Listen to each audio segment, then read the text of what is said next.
Damas y caballeros, bienvenidos a un nuevo episodio del Trader, su programa de trading en español favorito. Y en esta ocasión, esta semana tenemos un episodio súper especial donde obviamente arrancaremos cubriendo todo lo que ha sucedido en el frente de política monetaria en sus más recientes exposiciones con relación a la decisión de la Reserva Federal de Estados Unidos, del Banco de Inglaterra. Adicionalmente, vamos a ir a ver un poco la previa, por así decirlo, con relación a los datos NFP que se van a presentar el día de mañana. Hablamos un poquito de lo que aparenta estar tomando lugar ya, el famoso rally navideño. Definitivamente le damos un vistazo a la súper interesante operativa que han estado registrando recientemente los pesos, en este caso, en este episodio con relación al peso mexicano y al peso chileno. Por consiguiente, manténganse sintonizados en este episodio del Trade-off para saber sobre todas estas dinámicas y más.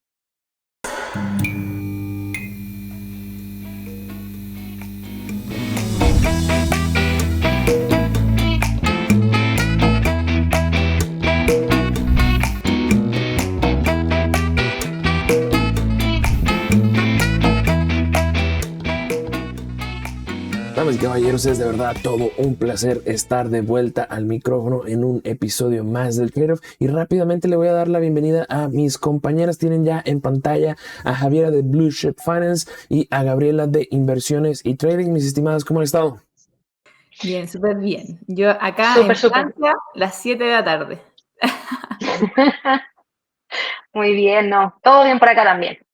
Y bueno, me da mucho gusto. Ahí nos comentaba Javiera que pues se le adelantó el horario allá en qué elegancia la de Francia.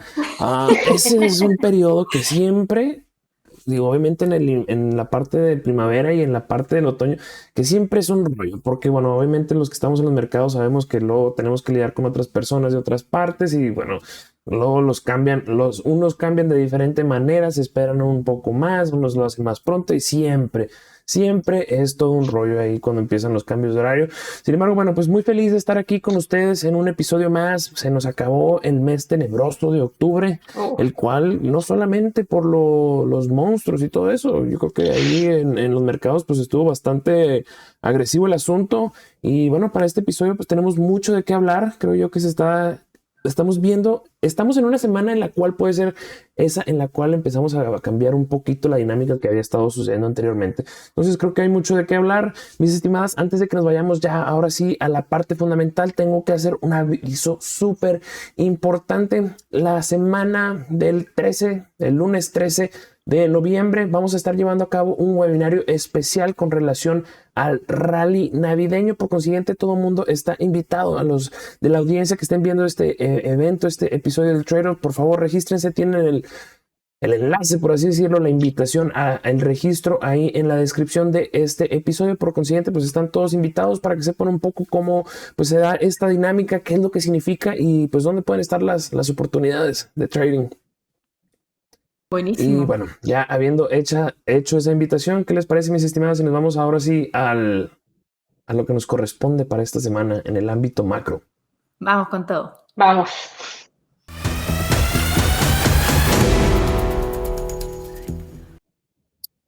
En este primer punto las voy a invitar a ambas al diálogo. Vamos a hablar, yo creo que de lo que ha sido de mayor relevancia y una vez más pues nos remontamos a la cuestión de política monetaria. Yo creo que para los que ya tienen un poquito de experiencia en los mercados saben que pues al final del día lo que terminen decidiendo los bancos centrales pues es la principal herramienta o la principal parte de toda nuestra estructura de análisis que termina afectando cómo se desarrolla, ¿no? Y bueno, previamente tuvimos ahí participación de otros bancos centrales. La semana pasada tuvimos ahí el Banco Central de Europa. Hoy, esta semana tuvimos a la Reserva Federal de Estados Unidos el día de ayer y hoy en día, en la mañanita, al Banco de Inglaterra. Voy a arrancar contigo, Javiera. Te voy a platicar un poquito cómo yo personalmente vi esta situación. Yo creo que lo que habíamos estado comentando se presentó con relación a la Reserva Federal de Estados Unidos y era algo que ya estaba bastante telegrafiado, era que pues no iba a haber incremento, y en cierta manera la postura que presentó Jerome Powell pues un tanto en línea con lo que habíamos estado manejando, ¿no? En la cual obviamente pues sí se hizo esta pausa y en cierta manera pues están abriendo la oportunidad de que pues simple y sencillamente van a estar ahora a modo de espera, ¿no? Siendo en cierta manera conscientes de que las condiciones financieras se han vuelto más restrictivas, y eso pues en cierta manera quieren ellos esperar a ver cómo esto termina impactando a la economía, ¿verdad? Yo creo que esa en cierta manera fue la temática. Obviamente, como lo hemos estado viendo por parte de todos los otros diferentes bancos centrales, pero si las condiciones económicas no lo avalan, o si en cierta manera la inflación continúa no cooperando, pues vamos a incrementar a modo de espera y dejando la puerta abierta. En el caso del Banco de Inglaterra, yo creo que una dinámica muy similar, en donde se mantuvo la tasa de referencia sin cambios. A lo mejor aquí pudiéramos decir que el Banco de Inglaterra fue un poco, o cómo se presentó su decisión fue un poquito más restrictiva, principalmente porque la votación, pues ahí vimos que se cargó un poquito más. Bueno, hubo una persona más que todavía consideraba que era requerido que se incrementaran las tasas. Sin embargo, bueno, pues muy similar. Todavía no es momento de hablar de recortes, hay que estar a modo de espera, la inflación es significativa, sin embargo, pues hay que esperar a cómo el acumulado termina desarrollándose, ¿no? ¿Cómo tú, Javiera, es que has visto estas decisiones? ¿Cómo te encuentras de momento posicionándote en base a lo que estas decisiones cómo se han presentado, por así decirlo?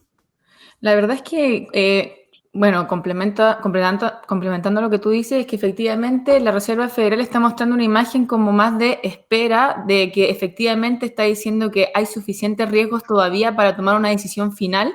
Quedan abiertas las puertas de poder seguir quizás subiendo la tasa en diciembre 25 puntos base, o como también puede mantenerse. Va a depender de distintas variables del mercado, de los cuales la Reserva Federal aún está a la espera.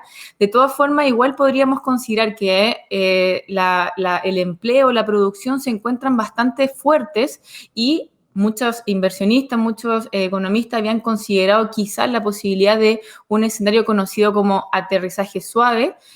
Pero eso todavía está a la espera. Tenemos que saber otros datos todavía, además del movimiento del petróleo, que pudiese afectar también a la inflación.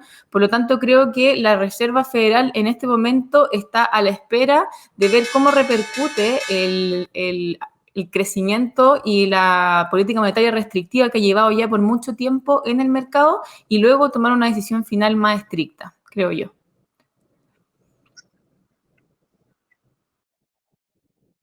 A mí creo que lo que hizo la Reserva Federal de Estados Unidos no me sorprendió mucho, porque de hecho el miércoles pasado, cuando estuvimos comentando aquí en el Trade-Off, vimos distintos escenarios y también vimos el hecho de que dentro de los escenarios más probables era el ver una mantención sin cerrar la puerta para mayores alzas de tasas. Por ende, creo que ahí estuvo completamente en línea con lo que todo el mercado esperaba.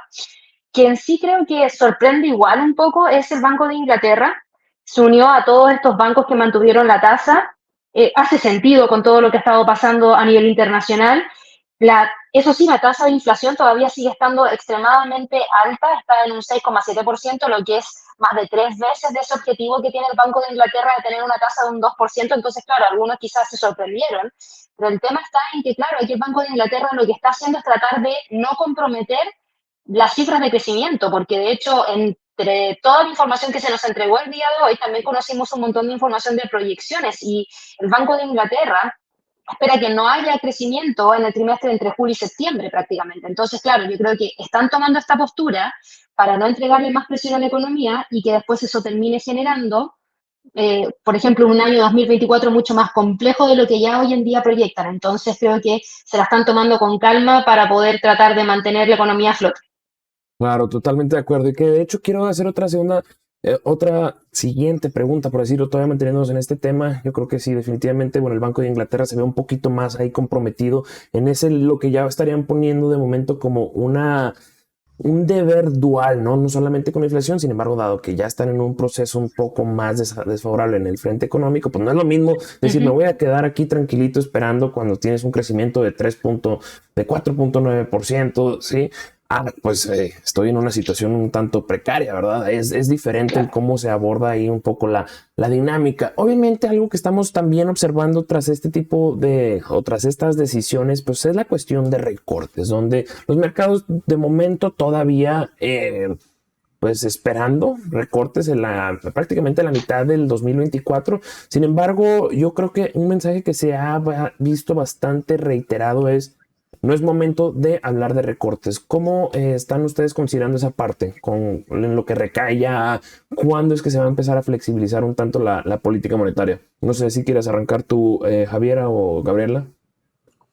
Bueno, en mi caso creo que se pudiese partir recién ya para mediados del año 2024 a pensar en recortes porque aún hay demasiada incertidumbre, hay muchas presiones inflacionarias aún que efectivamente podrían afectar aún los niveles de inflación que estamos viendo ya tanto en Estados Unidos como en distintos países.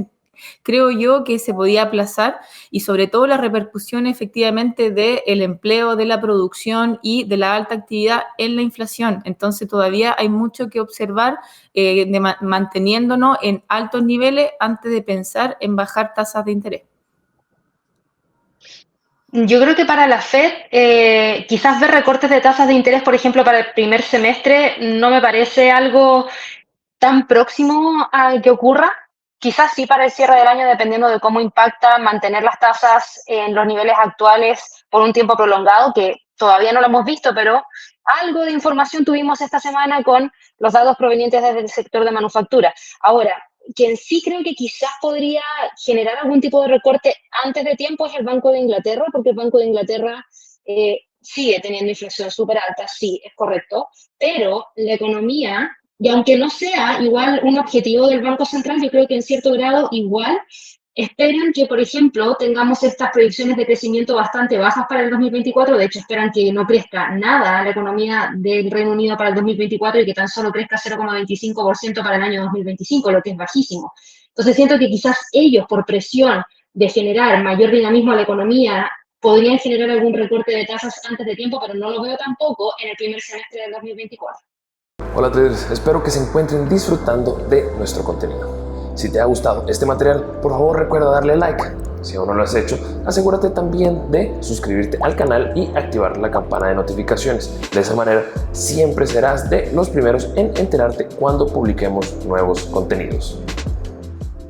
Excelente. Bueno, yo creo que lo que sí definitivamente es positivo de esto es que cuando se empieza a ver este tipo de discrepancias en donde los mercados le apuestan a algo, mientras que hay otras diferentes posturas, pues es que luego eventualmente puede haber una cuestión de volatilidad, ¿no? Y eso significa que puede haber ahí oportunidades a modo de espera, obviamente pues con sus debidas precauciones, ¿verdad?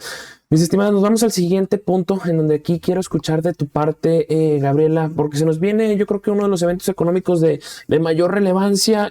Obviamente, conforme la inflación va bajando y ya no está tan elevada, pues ya no empieza o no toma un rol. Todavía sigue siendo el principal. Ojo, no quiero decir que todavía o ya no sea. Sin embargo, cuando ya pues se ha estado viéndose reducida, pues otros datos económicos empiezan a tomar un poco de mayor relevancia, ¿no? Entonces, bueno, el NFP, si bien anteriormente muy probablemente no le hubiéramos dado tanta importancia, yo creo que va a ser bastante importante lo que salga, principalmente porque yo creo que mucho de lo que va a jugar en la perspectiva de los bancos centrales es, o al menos en la Reserva Federal de Estados Unidos, yo creo que ahí sí debo de corregir esa parte, al menos cuando hablamos de la Reserva Federal, es que tan caliente va a continuar estando la economía, porque si sigue el motor bastante acelerado, bastante caliente, muy probablemente le van a tener que echar agua, ¿no? Cuando hablamos de los resultados que se presentó o que presentó el mercado laboral el pasado mes de septiembre, pues considerablemente elevados en 336,000 plazas. Ahora, ¿qué es lo que se espera para este mes de octubre? 188,000 nuevos empleos durante el mes, lo cual obviamente es una reducción. Sin embargo, tampoco no es una cifra en la cual tú estás, wow, ya se acabó, ya estamos viendo, ya empezó el declive económico. No, 188,000 plazas, cuando lo vemos de esa manera, pues es un nivel considerablemente todavía, pues de una economía la cual está bastante bien, ¿no? ¿Qué otras previsiones o proyecciones se tienen? Bueno, que la tasa de desempleo va a pasar o se va a mantener, una disculpa, en niveles de 3.8%. Otro que va a ser bien importante que le prestemos bastante atención es la cuestión de los sueldos y salarios, la cual se espera vea una reducción de 4.2% a niveles de 4% a modo anual. Porque esta es bien importante, porque quieras o no, obviamente que tanta gente tenga empleo es una parte que va a contribuir a las cuestiones inflacionarias, pero qué tanto más están ganando. Por ahí también va bastante la cuestión de cómo se puede estar tomando a consideración la dinámica desinflacionaria, ¿no? Entonces una reducción yo creo que apoyaría bastante, sería algo que si es con un sólido nivel de empleos, aunque con una menor cuestión de sueldos y salarios, creo que sería bastante bien recibido por parte de los mercados en cuanto a la toma de riesgos. Te voy a pasar en cierta manera, unos comentarios o unas evaluaciones, por así decirlo, de bancos en los cuales pues dan sus proyecciones en cuanto al dato NFP, y luego pues quiero escuchar de tu parte, ¿no, Gabriela? ¿Cómo crees que se va a presentar todo eso y cómo es que tú crees que va a impactar esto en la economía? Commerce Bank espera 230,000 nuevos empleos. Dentro de los que analicé, es el que tiene la mayor proyección en cuanto a generación. Yo creo que 230,000 va a ser sería una nota la cual pondría una vez más a la Reserva Federal de Estados Unidos en una posición en la que es complicado, ¿no? Otro que es interesante, Deutsche Bank, 140,000 nuevas plazas. Yo creo que ese a lo mejor y se pondría un poquito de nerviosismo. Citi espera 160,000 nuevas plazas y Wells Fargo 190,000 plazas. ¿Con quién te apegas tú? ¿Te vas con el consenso? 188,000. ¿Cómo crees que pues se van a dar esas otras variables? La tasa de desempleo. Cuéntanos, Gabriela. Sí, mira, yo creo que la tasa de desempleo en 3,8%, que es lo que tuvimos en la última entrega, no me sorprendería verla incluso un poquitito más baja, porque me ha pasado ya siguiendo varios meses consecutivos el non-farm payroll, que por lo general el número del non-farm payroll viene adelantado a la publicación de la tasa de desempleo, es como que lo agarrara con desfase. Entonces siento que esos 300,000 que se entregaron el mes anterior podrían recién verse reflejados ahora en la publicación de la tasa de desempleo. Eso por un lado. Entonces creo que quizás verlo un poquitito por debajo del 3,8% podría pasar, no lo descarto. En cuanto al número en sí respecto al non-farm payroll, yo me inclinaría más por el consenso, 188,000. Si estuviera por sobre los 200,000, creo que sería un golpe bastante fuerte para todo el mercado, porque quiere decir que todavía existe una gran cantidad de empresas siendo capaces de generar continuamente puestos de trabajo, lo que igual llama la atención con todas las proyecciones que hay para el cierre del año y para el próximo año en cuanto a cifras de crecimiento, etcétera. Entonces, igual me sorprendería un poco. Y creo que sí es súper importante mirar muy de cerca el tema de los ingresos promedios, porque hoy día tuvimos la publicación de los costos laborales unitarios en términos trimestrales, y esa cifra quedó en territorio negativo, menos 0,8%, que es un dato que no había estado en territorio negativo desde hace muchísimo tiempo. Es el primer dato que sale en menos 0,8%. De hecho, la última publicación estuvo en territorio positivo y fue de 2,2%. Entonces, la diferencia es considerable. Y si uno se fija en ese dato, quiere decir que la empresa recibió menos costos de ese trabajador. Entonces, finalmente, eso lo que ayuda es que no lo traslada hacia el consumidor final, por ende no eleva los precios de los bienes o los servicios que ofrece, lo que ayuda un poco también a bajar el impacto de la inflación, porque como no lo traslada al precio final, los precios podrían mantenerse o incluso caer un poquitito. Así que ojo, porque creo que ese dato podría indicarnos que si el productor no recibe mayores costos laborales, entonces quizás es porque no hubo un incremento en los salarios, sino que se mantuvieron o incluso cayeron un poquito. Sí, no, definitivamente la cuestión de los productores pues es algo que se le tiene que prestar atención porque, bueno, y yo creo que la cuestión con los productores depende mucho de en qué parte estás del ciclo económico, ¿no? Porque no necesariamente porque ellos les hayan subido los costos luego van a ser ellos capaces de pasarlos, ¿no? Al consumidor final. Pero sí, bueno, algo bastante interesante, y yo creo que el resultado de esto pues es mañana se va a poner bastante interesante el asunto en los mercados. Me voy contigo, Javiera, porque creo yo que es momento de hablar sobre el rally navideño, que aquí una vez más me tomo la libertad de hacer la invitación. Recuerden, ahí el lunes 13 de noviembre vamos a estar llevando a cabo un webinario para que se suscriban. Vamos a hablar pues sobre todo lo que esto viene representando, dónde están las oportunidades de interés. Y bueno, ya lo saben, suscríbanse, ahí tienen el enlace en la descripción. Ahora, Javier, ¿es momento ya de tomar riesgo? ¿Luz verde? ¿Tenemos? Yo creo que aquí te quiero compartir varias cosas, datos que creo son de relevancia. El primero, hay que ver la estacionalidad, ¿no? Y en cierta manera, ¿por qué es el famoso rally navideño, no? Pues cuando vemos noviembre y diciembre, histórico, a modo histórico, desde la década de los 70, arrancando los 70, noviembre es el mejor mes para el S&P 500 con un avance promedio de 1.46%. En cuanto a diciembre, este se ubica en 1.35%, ¿vale? Entonces, bueno, es una temporada la cual en teoría es positiva para el mercado. Ahora, por el otro lado, analizando el VIX, tuvo previamente durante las semanas pasadas un repunte considerable. No estamos hablando de nada extraorbitante, pero sí fue interesante y bueno, pues prácticamente ya se le acabó el asunto. Se le acabó la chispa, estamos básicamente regresando, ya estamos en las cercanías de los peores niveles en cuanto a la volatilidad desde el 2020, en el periodo posterior a esa caída, básicamente desde el 2020, ¿no? Entonces, bueno, estamos hablando de que no, los mercados no están percibiendo ese riesgo. Si no hay riesgo, digo, pues en cierta manera es una parte, te da un poco, te avala un poquito, ¿no? La noción de impulsarte hacia ese perfil de riesgo.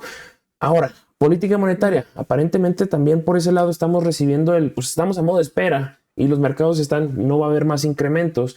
Entonces, no sé, ¿cómo estás viendo tú esta situación? La gran pregunta que te quiero hacer aquí, en cierta manera y de manera concisa, ¿es el momento ya de reactivar el perfil de riesgo? Sí, mira, por el lado ya estamos a 2 de noviembre y creo que es muy importante analizar las estacionalidades y los precios históricos. Y efectivamente, como tú lo dices, hay muchos índices y activos que efectivamente han tenido un tremendo rendimiento en esta época, no solamente por la Navidad, sino que porque también a veces se considera los días de vacaciones y acá empiezan a considerarse distintas variables. Aparte también se consideran temas tributarios que, o sea, asociados a los beneficios tributarios de las acciones que también apoyan mucho a lo que es un rendimiento positivo tanto en noviembre como diciembre, y creo que estamos en un momento oportuno para ver qué oportunidades se pueden ir presentando en el mercado para aprovechar estos movimientos y efectivamente quizás en negociaciones intraday o quizás semanales se pueden tomar oportunidades muy importantes, así que creo que esta época del rally navideño es bastante potente y estamos en un muy buen momento para poder tomar grandes decisiones. Definitivamente, bueno, si lo vemos a modo histórico, pues es un periodo el cual ha tendido a ser positivo. Obviamente hay que tomar esto pues con sus debidas precauciones, hacer su debido análisis. No sé si quieres añadir algo, Gabriela, con relación, ¿te gusta el rally navideño? ¿Eres fan de la temporada? Mira, soy fan de la Navidad. De eso sí soy fan, del rally navideño no sé si tanto, pero sí de la Navidad. No, es que, ¿sabes qué me pasa? Que muchas veces te preguntan, pero ¿cuándo se da el rally? ¿En qué semanas específico? ¿Cuándo termina? Yo creo que en gran parte empieza antes de la Navidad, porque después cuando nosotros estamos llegando a la quincena de diciembre, el mercado empieza a decaer, pero rápidamente y prácticamente no hay liquidez en el mercado. Entonces, claro, es como el rally del Día de Acción de Gracias, diría yo, más que navideño. Sí, definitivamente comparto. Una vez que ya se llega a la proximidad de Navidad, ya nadie está en los mercados. No se crean. Sí hay personas ahí ofreciendo precio y todo eso, pero considerablemente sí baja bastante la liquidez y la actividad, ¿no? Pero bueno, ahí lo tienen, algo bastante interesante a tomar a consideración. Mis estimadas, con esto ya estaríamos culminando nuestra primera parte, nuestro segmento macro global. ¿Qué les parece si nos aterrizamos un poquito? Vamos. Vámonos con Punto Latam.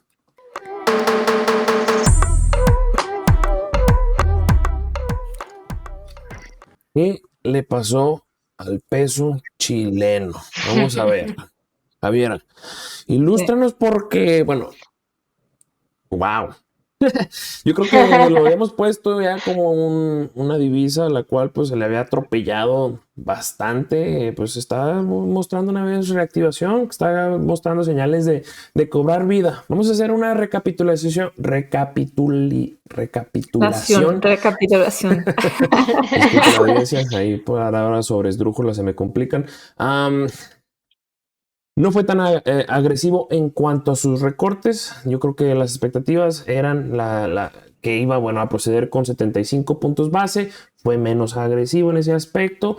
Entregó uno de 50 puntos base. Algo también súper importante que sucedió, pues es que culminó el programa de reabastecimiento de reservas, el cual, si bien recuerdan, por allá del mes de junio, el Banco Central de Chile anunció que, obviamente, con la finalidad, y es algo importante, ¿no? En cierta manera, mantener las reservas en niveles adecuados. Y bueno, ahí habían ellos buscado que las iban a reabastecer por un monto de 10,000 millones de dólares en un lapso de 12 meses. Sin embargo, bueno, pues se acabó la fiesta muy temprano. Tan solo llegaron a 3.6 mil millones de dólares. Yo creo que en cierta manera una de las cosas, de las razones, por así decirlo, que contribuyó a esto, pues es que estaban sintiendo pues que el peso estaba rápidamente depreciándose y pues estaban tratando de echarle un salvavidas, por así decirlo, no ponerle más todavía presión a la divisa chilena. Más recientemente, pues ha habido una batería de datos económicos, la cual pues ha apoyado adicionalmente al peso chileno, nada más por mencionar unos recientes. El martes tuvimos la producción de cobre considerablemente por encima de las expectativas, las cuales esperaban ver una caída durante el mes de septiembre en 1.5%, esta se ubicó en 4.1%. La producción industrial, ahí también se esperaba ver una contracción, sorprendió, se ubicó en niveles de 1.5%. La producción manufacturera, esta sí cayó, sin embargo no cayó a los niveles que se esperaban. Las ventas minoristas en terreno positivo, se esperaban que fueran negativas. La tasa de desempleo menor a la que se esperaba que se acelerara, que hubiera más personas en desempleo, se ubicó en 8.9%. Más reciente, el informe de actividad económica pues en cero, donde se esperaba que estuviera una vez más en contracción.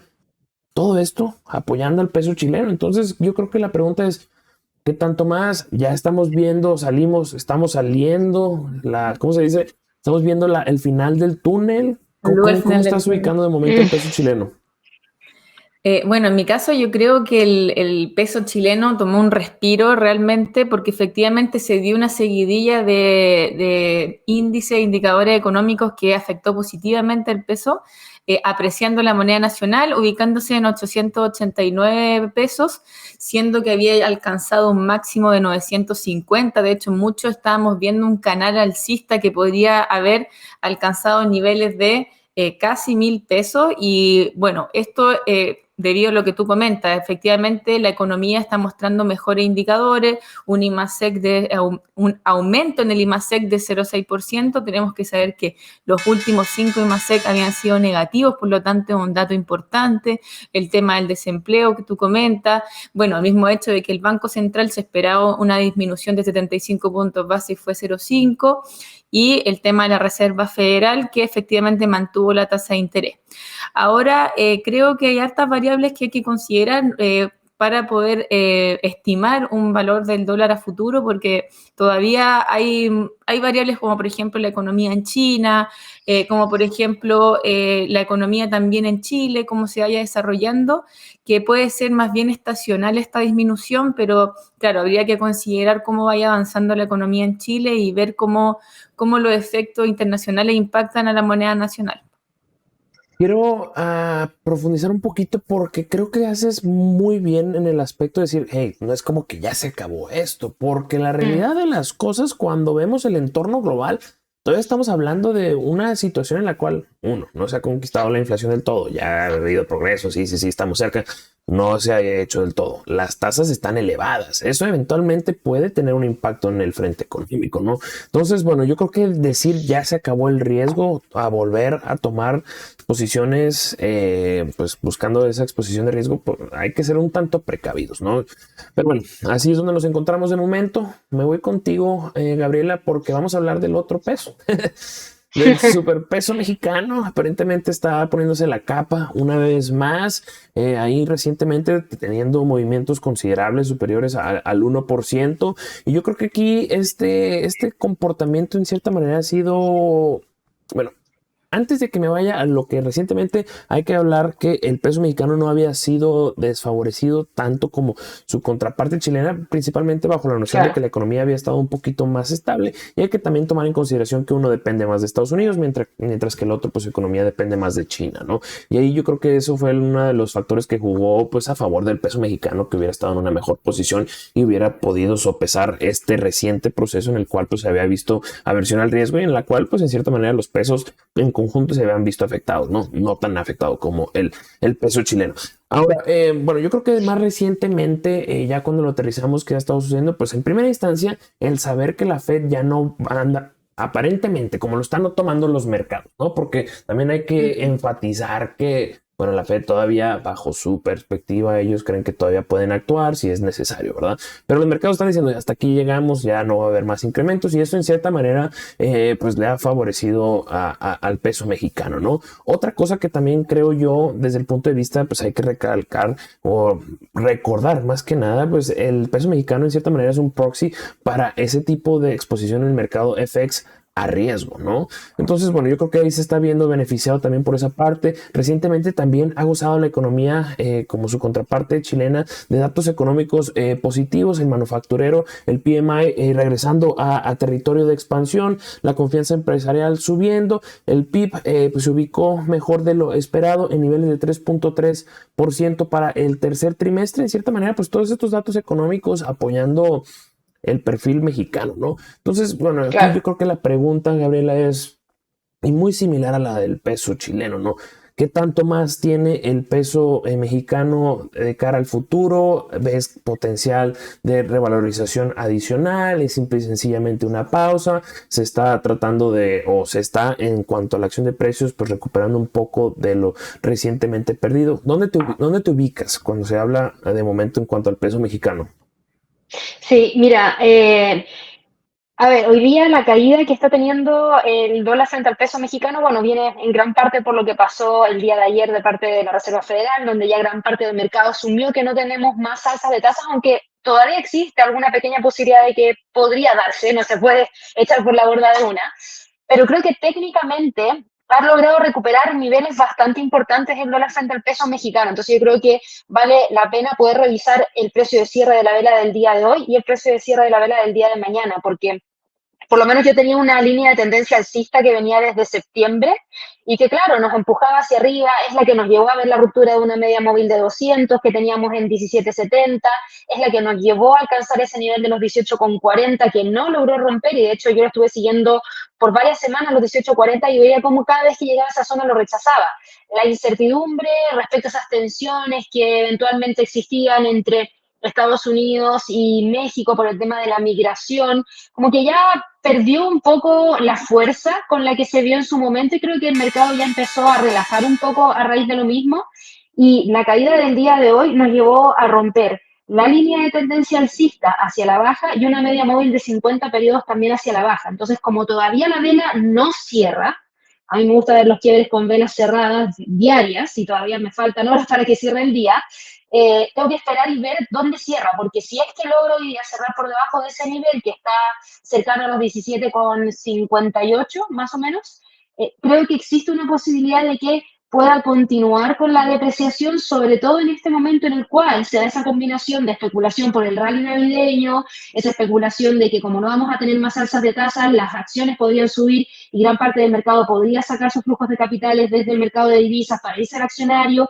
lo que podría debilitar el dólar. Entonces creo que toda esa combinación de factores podría llevarnos quizás a ver un alcance de los 17.40. No creo que sea como para ir a buscar de inmediato los mínimos que tuvimos en septiembre, pero sí por lo menos dan un pequeño espacio más como para que continúe cayendo. Me apego, sí, yo creo que existe potencial para, pues en cierta manera, todavía recuperarse un poco más. No creo que las condiciones de momento sean bajo las cuales uno le apostaría a una revalorización todavía muchísimo más a la que se había observado anteriormente, que pueden cambiar las cosas, claro, ¿verdad? Puede, definitivamente, pero tendríamos que esperar nuevos datos económicos y todo eso. Hablando de rally navideño, suscríbanse, ya lo saben. Y bueno, mis estimadas, con esto estaríamos terminando nuestra parte regional. ¿Qué les parece si ya nos vamos un poquito más a los gráficos? Vamos a los gráficos. Vamos. Vámonos a técnicamente hablando.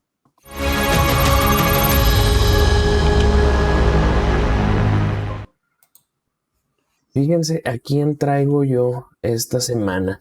Y bueno, obviamente para esta ocasión, hablando de les presento el peso mexicano, el cual desde un punto de vista técnico, ahí como lo había comentado Gabriela anteriormente, pues había sido incapaz de superar esa marca en torno a los 18.4 y esto en cierta manera pues generó lo que comúnmente se le conoce como un doble techo, en el cual pues en la jornada prácticamente del día de hoy se está activando esta configuración técnica.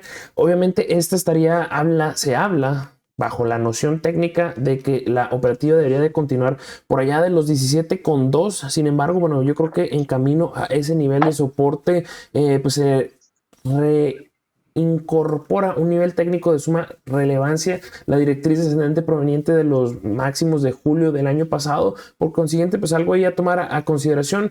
Yo creo que muy probablemente durante las próximas jornadas vamos a ver todavía un impulso a la baja en el par. Sin embargo, primer nivel de soporte pues está ahí en los 17, aproximadamente 17.40 y bajo la configuración técnica pues tiene el potencial de ir a los 17.20, ¿no? Gabriela, te nos fuiste bastante exótica esta semana en vida, te fuiste ahí con acciones a nivel individual. Cuéntanos, ¿cómo estás viendo?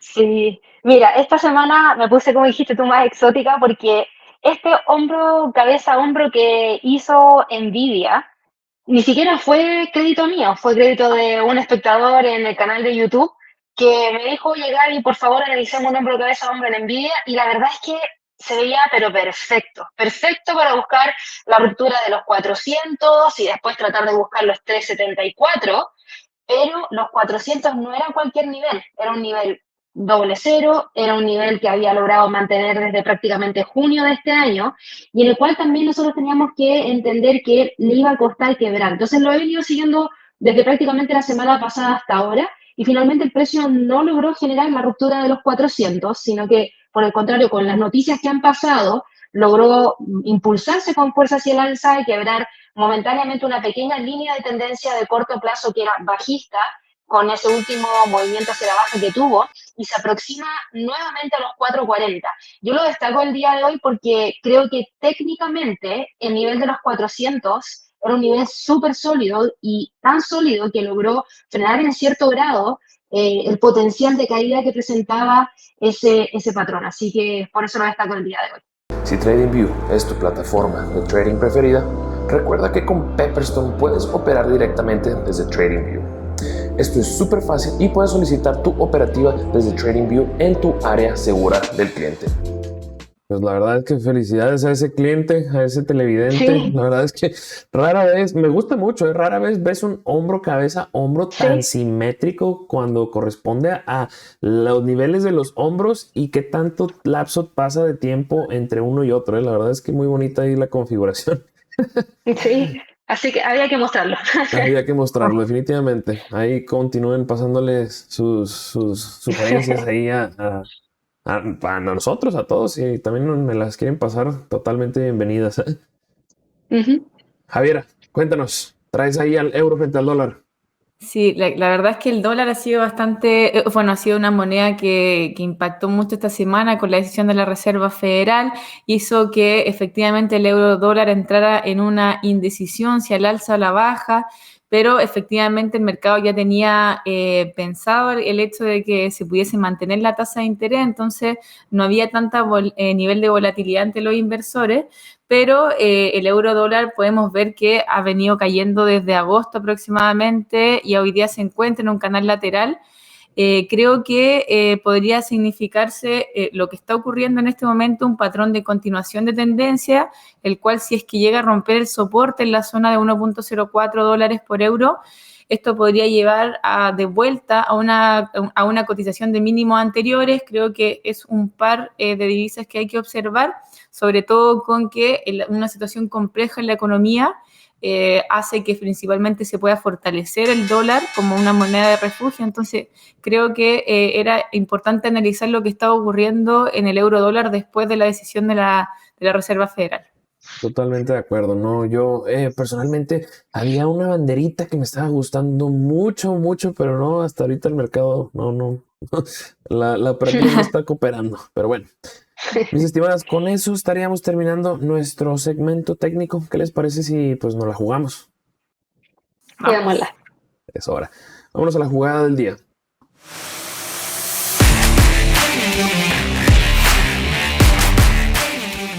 La última vez que hablé sobre el oro era una perspectiva en búsqueda de los 2000. Se desarrolló.